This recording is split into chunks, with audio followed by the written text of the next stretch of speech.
মনটা বড্ড shopping shopping করছে বুঝলে। ছুটির দিনে ভ্যাবলার মতো চুপচাপ বসে থাকা যায়? তা যাবে নাকি? সামনে কিন্তু পুজো আসছে।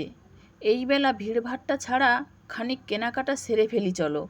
খামোকা ভিড়ের মধ্যে ভিড় বাড়িয়ে কী লাভ? দেখ, তোর ওই বগল কাটা টপ আর ছোট্ট ছোট প্যান্টুলুনের প্রজেক্টে আমি নেই।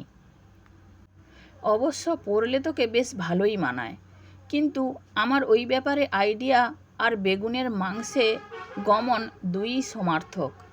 কেস পুরো ঝুলে যায়। তাই বলি কি, নিজের পছন্দ মতো পোশাকটি কিনে নিও বোধসে। বয়স হইয়াছে, খামোখা পশ্চাৎ ধাবন করাইও না।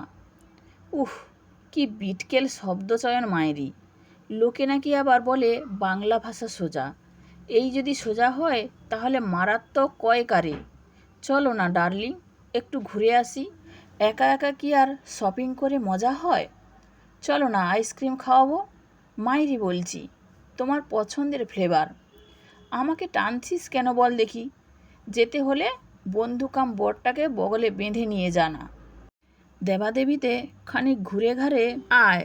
সব সময় তো দুটোতে ল্যাপটপে মুখ গুঁজে পড়ে রয়েছিস। রাতে বাইরে খেয়ে দিয়ে ফিরিস। আমরা না হয় দুই বুড়ো বুড়িতে একটু চিড়ে মুড়ি খেয়ে নেব। বুড়ি হোক তোমার 70-এ, বললেই পারো সুইগি জোম্যাটো থেকে কিছু স্পেশাল আনিয়ে খাওয়া দাওয়া করবে। তাই আগেভাগেই আমাদের ভাগানোর চেষ্টা করছো। তা মিলিটারি ম্যানের সঙ্গে ক্যান্ডেল লাইট ডিনারের প্ল্যান আছে নাকি গো? অমন রসকস থাকলে কি আর জীবনটা এমন শুকনো তেজপাতা হয়ে যেত রে? ওই গোঁফে তা দিতে আর বন্দুক চালাতেই শিখেছে। একটু যত্ন নিয়ে যদি প্রেম করাটা শিখতো তাহলে খানিক কাজ হতো। কপাল রে, সবই কপাল। এমন শাশুড়ি পাবি না, বুঝলি। যা, আমার ছেলেটাকে নিয়ে ঘুরে খেয়ে দিয়ে আয় দেখি। বিল দিবি না একদম, নো শেয়ারিং। যাব না।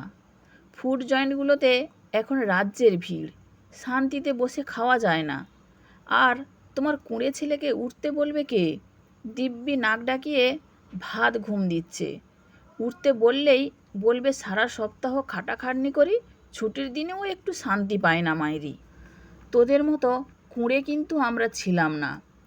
কোলের উপর ল্যাপটপ বাগিয়ে বাড়িতে বসে অফিসের কাজ করছিস, অর্ডার দিয়ে খাবার আনাচ্ছিস, মোবাইল ঘেঁটে দোকান বাজার যাই জামা কাপড় অবধি অর্ডার দিচ্ছিস, আবার উল্টে ঘুমিয়েও পড়ছিস।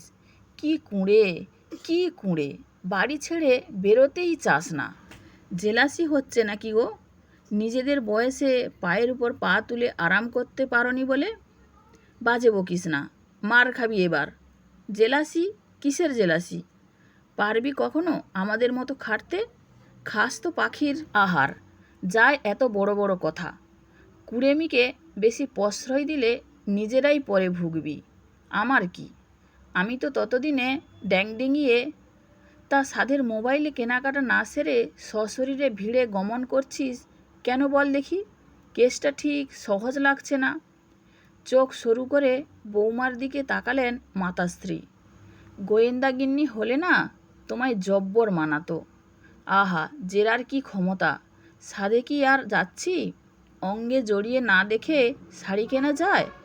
তার উপর সেলস পারসন যখন কারুকাজ মেলে দেখানোর জন্য প্যান্টের উপর শাড়ি জড়িয়ে পারফেক্ট কায়দা করে, আমার জাস্ট মাইন্ড ব্লোয়িং লাগে। একটা ছবি তুলে রাখলে না, শাড়ি ঘেঁটে দেখে বাছার মজা ওই ভার্চুয়াল শপিং অ্যাপ দিতে পারবে। শাড়ি কিনতে যাবি? কোথায়?